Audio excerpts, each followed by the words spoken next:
ચાલો કે બોલો. મારું નામ જતીનભાઈ ગેમલભાઈ પટેલ છે અને આ 4000 ચોરસ મીટર ગ્રીન હાઉસનું જે બાંધકામ છે એ થઈ ગયેલું છે. સહાય માટેની જે ફાઇલ છે તે બગાયત ઓફિસમાં સુરત જમા કરાવેલી છે. બાકી છે ફક્ત નીચે બેડ પ્રિપરેશનનું બેડ બનાવવાનું કામ બાકી છે, એ 10 દિવસમાં પતી જશે. ગામ ને એવું કંઈ?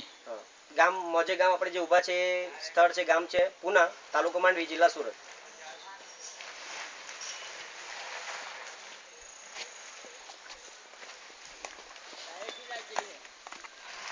लाइट